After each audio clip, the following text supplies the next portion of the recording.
ഒരു മധുരമൊക്കെ കഴിക്കാൻ തോന്നുന്നുണ്ടെങ്കിൽ നമുക്ക് പെട്ടെന്ന് ഉണ്ടാക്കാൻ പറ്റുന്ന ഒരു സിമ്പിൾ പുഡിങ്ങിൻ്റെ റെസിപ്പി ആയിട്ടാണ് വന്നിട്ടുള്ളത്. വീട്ടിലുള്ള കുറഞ്ഞ ചേരുവകളെ നമുക്കിതിന് ആവശ്യമുള്ളൂ. അപ്പോൾ പെട്ടെന്ന് തന്നെ റെസിപ്പിയിലേക്ക് കിടക്കാം. എങ്ങനെ ഉണ്ടാക്കാൻ നോക്കാം. നമുക്ക് വേണ്ടത് 1 കപ്പ് പുളിയില്ലാത്ത നല്ല കട്ട തൈരാണ്. അതൊരു പാത്രത്തിലേക്ക് ഇട്ട് കൊടുത്തിട്ടുണ്ട്. അതിലേക്ക് നമുക്ക് ഒരു 1/4 കപ്പ് മിൽക്ക് മെയ്ഡ്, അതായത് കണ്ടൻസ്ഡ് മിൽക്ക് ചേർത്ത് കൊടുക്കുക. 1/4 കപ്പ് മുതൽ 1 കപ്പ് വരെ ചേർത്ത് കൊടുക്കുക. ഇതിലേക്ക് നമുക്ക് ഒരു 1/2 കപ്പ് പാല് ചേർത്ത് കൊടുക്കാം.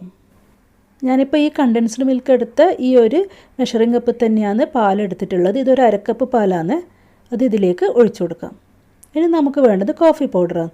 1 ടേബിൾ സ്പൂൺ കോഫി പൗഡർ ചേർത്ത് കൊടുക്കുന്നുണ്ട്. കോഫി പൗഡറിൻ്റെ ടേസ്റ്റ് ഇഷ്ടമല്ലാത്തവരാണെങ്കിൽ അത് ഒഴിവാക്കുക, അതില്ലാതെ ഉണ്ടാക്കുക. ഇനി ഇതിലേക്ക് നമുക്ക് ചേർത്ത് കൊടുക്കുന്നത് 2 ടേബിൾ സ്പൂൺ കോൺഫ്ലോറാണ്. കോൺഫ്ലോറിന് പകരം നിങ്ങൾക്ക് വേണമെന്നുണ്ടെങ്കിൽ മുട്ട ചേർത്തിട്ട് ഇത് ഉണ്ടാക്കുക.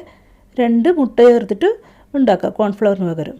ഓക്കെ, ഇനി ഇതിൽ ഒരു ഫ്ലേവറിന് വേണ്ടിയിട്ട് കുറച്ച് ഒരു 1/4 ടീസ്പൂൺ വനില എസൻസ് കൂടി ചേർത്ത് കൊടുത്തിട്ടുണ്ട്. ഇനി ഇത് നന്നായിട്ടൊന്ന് മിക്സ് ചെയ്യാം.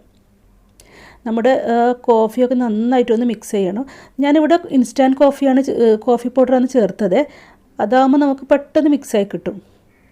ഇനി ഇതിലേക്ക് ഒരു 2 ടേബിൾ സ്പൂൺ പഞ്ചസാരയും ഒരു പിഞ്ച് ഉപ്പ് കൂടി ചേർത്ത് കൊടുക്കുക. മധുരം കൂടുതൽ വേണമെന്നുണ്ടെങ്കിൽ കൂടുതൽ പഞ്ചസാരയൊക്കെ ചേർത്ത് കൊടുക്കുക.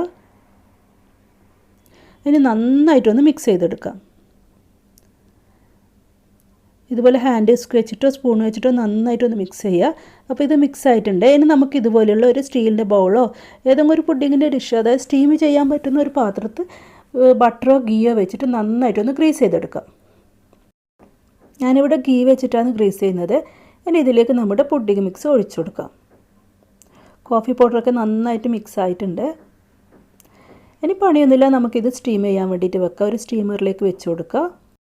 ഏകദേശം ഒരു 30 മുതൽ 35 മിനിറ്റ് വരെ ഇതൊന്ന് സ്റ്റീം ചെയ്തെടുക്കണേ. ഇതൊന്ന് കവർ ചെയ്യണം. ഒരു ഫോയിൽ പേപ്പർ വെച്ചിട്ടോ അല്ലെങ്കിൽ ഇതുപോലുള്ള അടപ്പ് വെച്ചിട്ടോ ഒന്ന് ലൂസായിട്ടൊന്ന് കവർ ചെയ്യുക. എന്നിട്ട് ഇത് ഒരു 30 മുതൽ 35 മിനിറ്റ് വരെ സ്റ്റീം ചെയ്തെടുക്കാം. അങ്ങനെ ഒരു 30 മിനിറ്റിന് ശേഷം നമുക്കിതൊന്ന് തുറന്ന് നോക്കാം. പുഡിങ്ങിൻ്റെക്ക് വെള്ളം വീഴാതിരിക്കാൻ വേണ്ടിയിട്ടാണ് ആ ഒരു അടപ്പ് വെക്കാൻ പറഞ്ഞത്. കണ്ടില്ലേ, വെള്ളമൊക്കെ അതിൻ്റെ മുകളിലേക്ക് വന്നിട്ടുണ്ട്. പുഡിങ്ങിലൊട്ടും വെള്ളമൊന്നും ആയിട്ടില്ല. നന്നായിട്ട് കുക്കായിട്ടുണ്ട്. ഇനി കുക്കായതിനു നോക്കാൻ വേണ്ടിയിട്ട് ഒരു കത്തി വെച്ചിട്ട് ജസ്റ്റ് ഒന്ന് കുത്തി നോക്കിയാൽ മതി. കത്തി ക്ലീനായിട്ട് കിട്ടുന്നുണ്ടെങ്കിൽ ഇത് കുക്കായി നിർത്തും.